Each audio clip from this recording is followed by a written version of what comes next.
Anytime. Okay. So, Ready, Freddie. Yep. Do we want to really quick do it? Say and spell first one? Yeah. Just say and spell your name for all of us. yep, so I'm an Indiana Conservation Officer. My first name is Alex, A-L-E-X. My last name is Neal, N-E-E-L.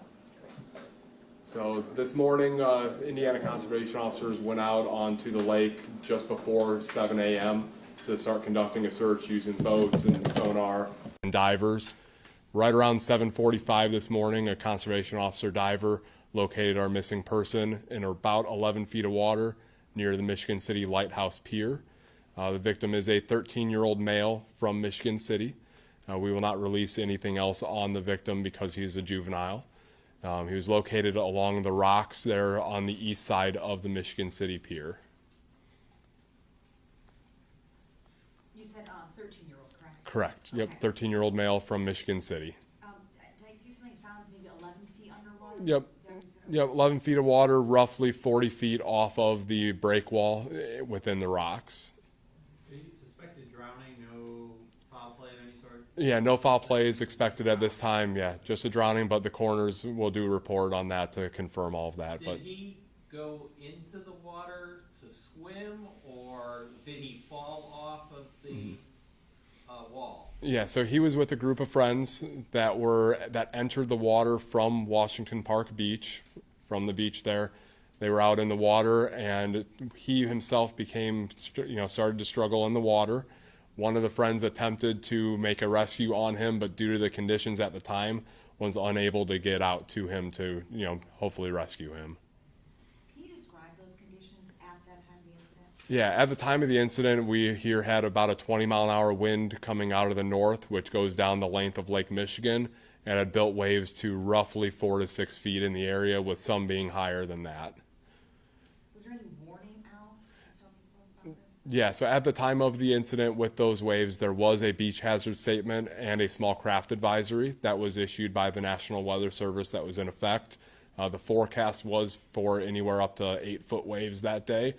Luckily, it was a little bit less than that at the time, but it could change at any time.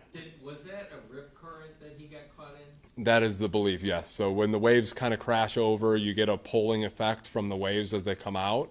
The area that he went missing along the Michigan City Pier, there is a bend there.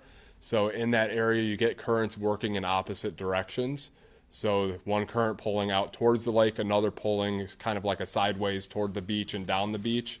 And unfortunately, he was just past that bend, so it pulled him out into the lake. Were there red flags out at all? I believe there was, but I can't confirm that. Was there any adults with the group of friends? I can't speak on that. Is that not a guarded section of the beach? That I'm not sure. You're not sure guarded? Was Was that a guarded section of the beach? It would be, but the lifeguards were off. They were off duty at that time. Because of the time of the day? The time of the day, yes. And what time of the day again are we talking that he disappeared? This was right around, I believe it was 4:30. It was actually right quarter to 5. Or five, yes, Yeah, I'm sorry, quarter to 5. 6, I'm sorry. Yep. Approximately 5:45. 5:45. So the guards, it is guarded area, but they were It off. is, but they were gone for the day. Gotcha. At what time do they usually leave? Usually about, is it 4 or 5? It's usually about 5. Just after. Depending on if special circumstances. Usually it's anywhere between 4 and 5, depending on usually 5. I don't know if you can speak to this at all, but when the divers went back into the water yesterday around the 5 o'clock hour, can you tell me a little bit about, what you guys were able to do? Because I know you had to pause the search earlier in the day, but you guys were able to get back out there later in the day. Can you tell us a little bit about that? So I can't speak on that directly because the divers that were in were not our divers. Our divers did not go back in after the injuries sustained to multiple divers on the initial night on Monday evening. How are the injured divers doing? Everyone is okay. Minor injuries, luckily, which is very lucky considering the conditions that were there. I mean, that just kind of speaks to the difficult conditions that experienced divers working during something like this. Can you talk a bit more about that? Yeah, absolutely. So on Monday evening, we had 4 divers that were injured, 1 conservation officer and 3 with the Michigan City Fire Department. The area there along the pier, we had those strong waves coming into the pier, and there are large rocks and boulders that were there. So a lot of the divers and the injuries that were sustained were from the waves and the current pulling them and slamming them into those rocks and boulders in that area.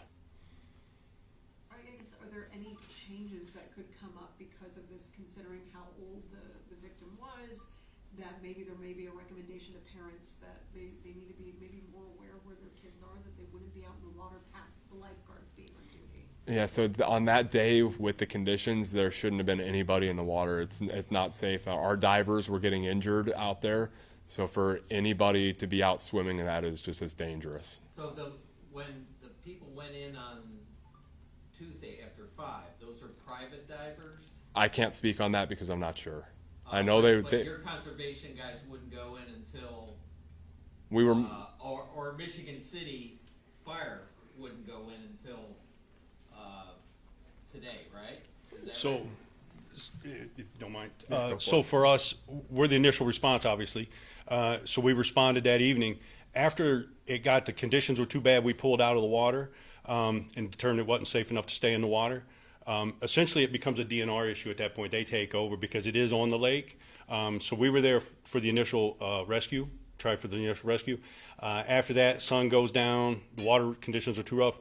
DNR was on scene. It becomes their call at that point. So it would be them going into the water. And if they requested our assistance, we would come out. So the people who went in on Tuesday were not That was none. or IDNR? No, So fire you don't department. know who went in? Fire department came out Monday evening, and we haven't been back in since.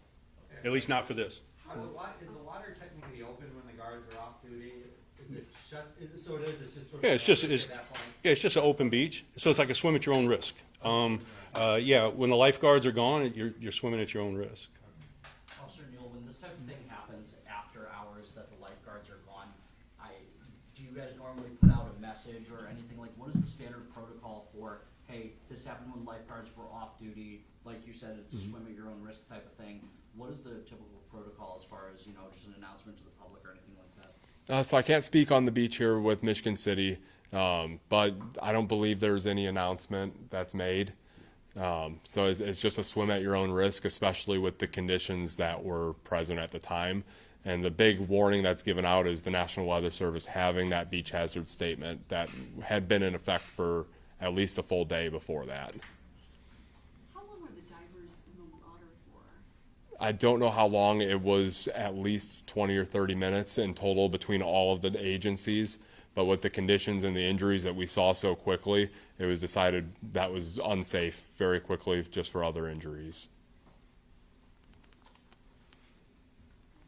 As far as we know, this is the first drowning in at least Northwest Indiana beaches this season? As far as I know, yeah, this is the first reported one Michigan. for Lake Michigan. Yep. Just letting me ask a question. So normally you don't hear about divers getting injured. Is this uncommon for divers to be injured? It is fairly uncommon. I mean, diving is inherently dangerous, and the divers put their lives on the line going in the water in any circumstance. But very rarely have I ever encountered a diver, yet alone 4, being injured on a rescue call like this. Chief, did you want to talk to? Or? He's pretty much covered it all, but if anybody has any specific questions for the fire department, I'll try to answer those for you. Please get your name spelled. Fire Chief Barrett Taylor. First name is Barrett, B-A-R-R-E-T-T. Last name Taylor, T-A-Y-L-O-R. Chief, you mind if I hook you up really quick? Yeah, go ahead. This might have been for Neil. Was it sonar that helped to locate the body? Thank you, Chief.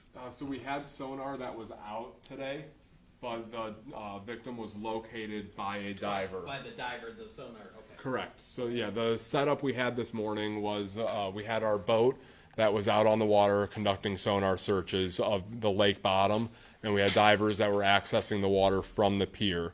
So the divers were searching the pier area, and the boat was searching out in more of the open water. Okay. And the divers that accessed from the pier were the ones who located the victim.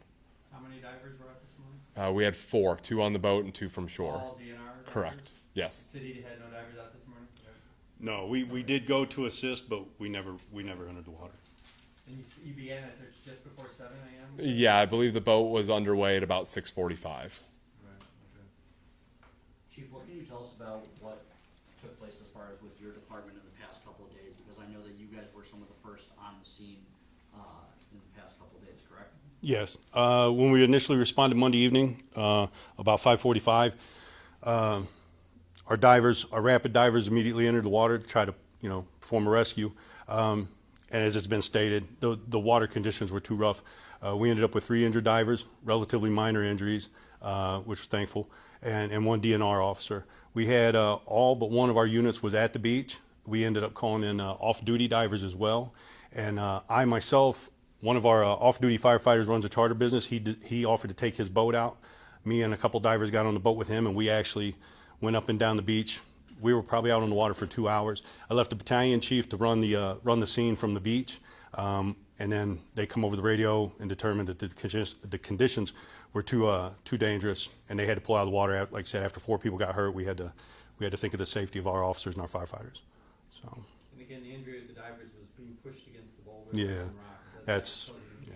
Is that going to change the situation now during searches out there for you guys, or how do you handle that now? Like this morning when you went out with the divers. For us, I was talking to our dive commander yesterday, and we're coming up with a little more stricter protocol on that. We're still going to leave give the divers some leeway because they know what they can handle. But we're going to come up with a little more clear cut, defining things on when to enter, when not to. Being as dangerous as it was, should we have actually been in the water? Didn't matter. We were trying to make a rescue, but after the injuries, we decided it was too much risk. So. Was it a gamble at all, or was there any hesitation to go back in the water yesterday around the 5 o'clock hour? Again, that would have been a DNR call. Once we were done with the scene Monday evening, DNR took over, and that became their call. I spoke with one of the DNR officers yesterday morning, make sure they didn't need anything from us, and he said, "Yeah, we're good right now. We're taking it over," and then he'll let us know if he needed anything. And that's how our divers ended up out there this morning. They were going to assist, but their assistance ended up not being needed. So. Neil, I may have missed it. Your divers went in yesterday again, then later in the day? No, ours did not. Okay. Yeah, ours. Monday, This is off private Tuesday. divers on Tuesday. That's what I'm assuming, but yeah. But none of the official divers were in the Correct, yeah. We had divers that were on standby and ready to go yesterday, and we were monitoring the conditions of the lake as it went, but we still had 5 to 6 to 7 foot waves yesterday throughout most of the day, which is just as bad, if not even a little bit worse than what we saw on Monday evening. So we had made the decision at that time not to go in, but to continue to monitor, because if it did improve throughout the day, the plan was to go in, but it just didn't improve to a point where it was safe to put divers back in. And it was safe this morning. It was what was the conditions, like 1 to 2 foot? Or... Yeah, the conditions improved. The wind had shifted from being out of the north to out of the south. So there were still some waves, but it had subsided considerably from what we had seen the past few days. I'm sorry to make you repeat this, but did you say this is the first reported drowning in Lake Michigan this season? In Indiana. In Indiana, on the Yeah. Indiana scale. Okay. Yep. Thank you so much. Yep. Season or this year? Obviously, this year. Summer. Yeah, well, the summer season is, yep. Thank you guys, appreciate it. Thank you. Thank you. Thanks.